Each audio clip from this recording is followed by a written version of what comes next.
Creamy white sauce pasta with chicken செய்யலாமா? என்னென்ன தேவையான இன்க்ரீடியன்ட் பார்த்துக்கலாம். Chicken breast piece 2, ginger garlic paste, அப்புறமா chilli powder, chilli chicken powder, salt, mixed herbs இதுதான் தேவை. இப்போ நான் 2 பிரெஸ்ட் பீஸ் எடுத்திருக்கேன். அதில் கொஞ்சமாக ஜிஞ்சர் கார்லிக் பேஸ்ட் ஆட் பண்ணிட்டு மிக்ஸ்டு ஹர்ப்ஸ் ஆட் பண்ணியிருக்கேன். ஆட் பண்ணதுக்கப்புறமா கொஞ்சமாக chilli chicken powder, chilli powder உங்கள் ஸ்பைஸ் லெவலுக்கு ஏற்ற மாதிரி ஆட் பண்ணிக்கோங்க.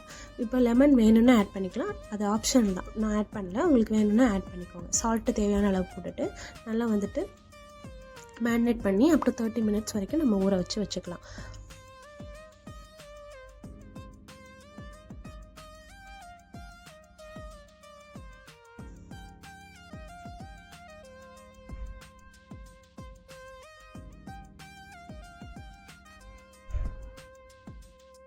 இப்போ நான் ஒரு பேனில் பட்டர் ஆட் பண்ணியிருக்கேன். பட்டர் ஆட் பண்ணிவிட்டு மேரினேட் பண்ணி வச்சுருக்கோம் சிக்கன், அதை ஆட் பண்ணி கோல்டன் ப்ரௌன் ஆகிற வரைக்கும் நல்லா பொரிச்சு எடுத்துக்கலாம். 2 பக்கமும் கோல்டன் ப்ரௌன் ஆகிற வரைக்கும்.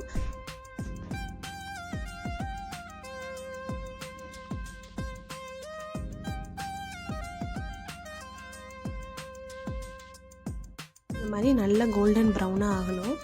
நான் நெக்ஸ்ட் சைடு திருப்பி போட்டுக்கிறேன்.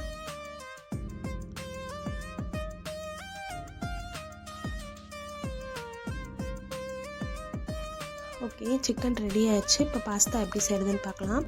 பாஸ்தாக்கு என்னென்ன தேவைன்னா butter, onion, ginger garlic paste, maida, cheese, milk, அப்புறம் பாஸ்தா மிக்ஸ் இதுதான் தேவை. இப்போ நம்ம எப்படி செய்கிறதுன்னு பார்க்கலாம். இதுக்கு நான் 2 ஆனியனை குட்டியாக கட் பண்ணிவிட்டு பட்டரில் சாட்டே பண்ணிக்கிறேன். அப்புறமா அதில் 1 டீஸ்பூன் ஜிஞ்சர் கார்லிக் பேஸ்ட்டு, தேவையான நமக்கு உப்பு ஆட் பண்ணி நல்லா மிக்ஸ் பண்ணிக்கலாம். இப்போ நான் மைதா 1.5 டேபிள் ஸ்பூன் மைதா ஆட் பண்ணி அதுவும் ஆனியன் கூட நல்லா மிக்ஸ் ஆகிற அளவுக்கு நம்ம நல்லா சாட்டே பண்ணிக்கலாம்.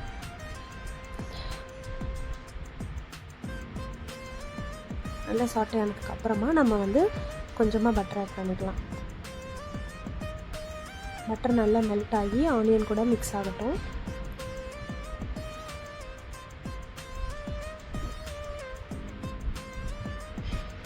இந்த மாதிரி கன்சிஸ்டன்சி வந்ததுக்கப்புறமா நம்ம 1 கப் மில்க் ஆட் பண்ணிக்கலாம்.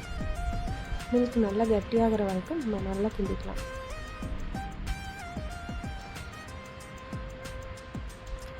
நல்லா க்ரீமி ஆயிடுச்சு. இப்போ நம்ம சீஸ் ஆட் பண்ணிக்கலாம். நான் 2 பீஸ் சீஸ் ஆட் பண்ணியிருக்கேன்.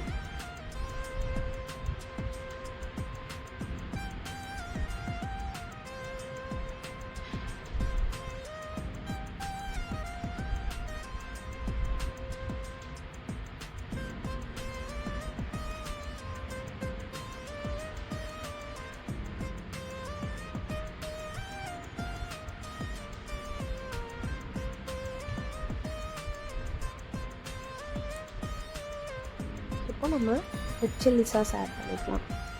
கொஞ்சமாக ஸ்பைஸியாக இருக்கும், அதனால் ரெட் சில்லி சாஸ் ஆட் பண்ணியிருக்கேன். இது ஆப்ஷனல் தான், நீங்கள் சின்ன பிள்ளைங்களுக்குலாம் கொடுக்குறீங்க அப்படின்னா நீங்கள் ஸ்கிப் பண்ணிக்கலாம்.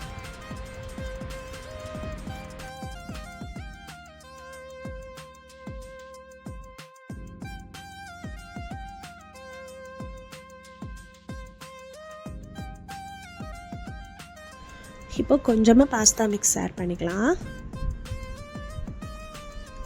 ஆட் பண்ணிவிட்டு அதுவும் இது கூட நல்லா மிக்ஸ் ஆகிற மாதிரி நம்ம நல்லா மிக்ஸ் பண்ணிக்கலாம். இப்போ நம்ம வேக வச்சு எடுத்து வச்சுருக்கோம்ல பாஸ்தா, அதை இது கூட ஆட் பண்ணி நல்லா மிக்ஸ் பண்ணிக்கலாம். சாஸும் பாஸ்தாவும் எல்லா பக்கமும் படுற மாதிரி நல்லா மிக்ஸ் பண்ணிக்கோங்க. சூப்பரான ஒயிட் சாஸ் பாஸ்தா ரெடி ஆயிடுச்சு. இதை மேலே சிக்கன் பிரெஸ்ட் பீஸ் வச்சு சர்வ் பண்ணிங்கன்னா சூப்பர் டேஸ்ட்டில் இருக்கும். எல்லோரும் விரும்பி சாப்பிடுவாங்க. நீங்களும் மறக்காமல் ட்ரை பண்ணி பார்த்துட்டு எப்படி இருந்ததுன்னு கமெண்டில் சொல்லுங்கள். பாய்.